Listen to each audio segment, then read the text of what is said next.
Willie D Live. So that takes a special type of person to be able to do something like that. You've worn a lot of hats. You know, you father, you've been a manager, a protector. Absolutely. You know, how? Let me put it like this. You know, what was it like, you know, for you to walk that line with Lele, and you know, protect her from the industry traps while still honoring her as a young woman with her own vision for her career and personal life? Well, somebody told me when he called me, when Lele popped, he said to me, as she's transitioning into this career you have going on, you're gonna have to be a dad more so than a manager.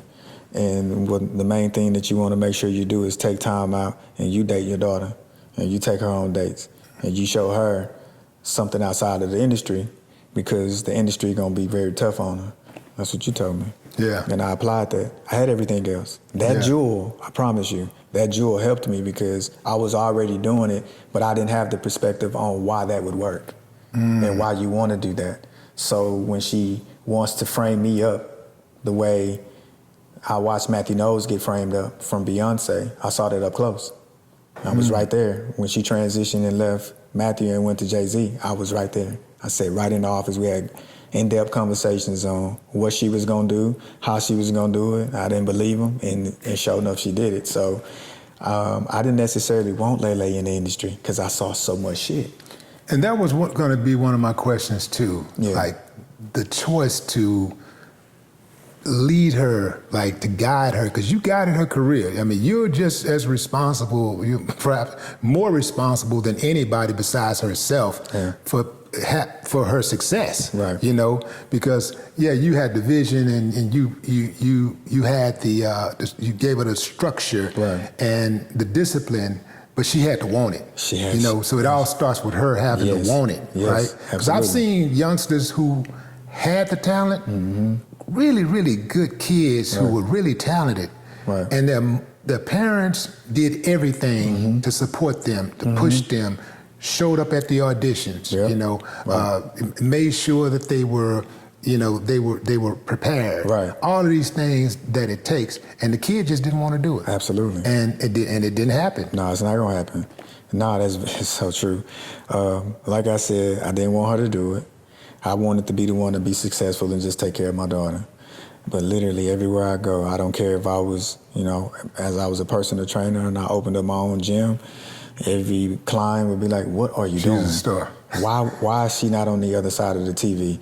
If I'm going into the gas station and they look down and say hi to her and she's showing that beautiful personality she got, they look at me and say, "What are you doing?"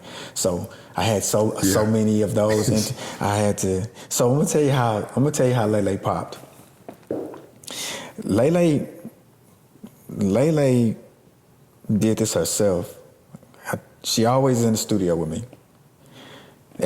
Majority of the time I'm in the studio, she's with me. One is because I don't trust babysitters. That's right. I don't really trust people. Right. Daycare centers and all of that. That's so right. She went with me everywhere. But I don't know when she's with me that she's actually sponging everything that she's sponging like this. Because, you know, we're from Houston, you know, we ride in the car, we freestyle, that's our culture. So me and her did that from 2 to 6, 7, 8 years old, with her actually being able to take that skill on and actually be able to do it, how to articulate herself, sell it with the personality. I never looked at it because that's my daughter, you know what I mean? Like this Lele girl, I see her doing this every day. So I left and I went to Atlanta from Houston, and I'm in the studio with OG Parker, producer. And I go to the restroom and I come back, she in the booth. She done convinced Tim to let her get in the booth and try to put a verse on the song that I'm recording. And so he plays it back and she going in. And he looked at me and he was like, "Bro, you cold, but she better than you." What song is this? It's called Rich. Okay. Bun B on it, actually. Okay. Yeah, the original song called Rich. OG Parker did the beat. That's why I was going out there. And so she put a verse on there. And When I came out, I listened to it. I was like, whoa. And when he said that, I had like coupled with everybody else saying what they were saying. And because I didn't want to be the parent to get in her way if it's something that she can do. So I shut everything down.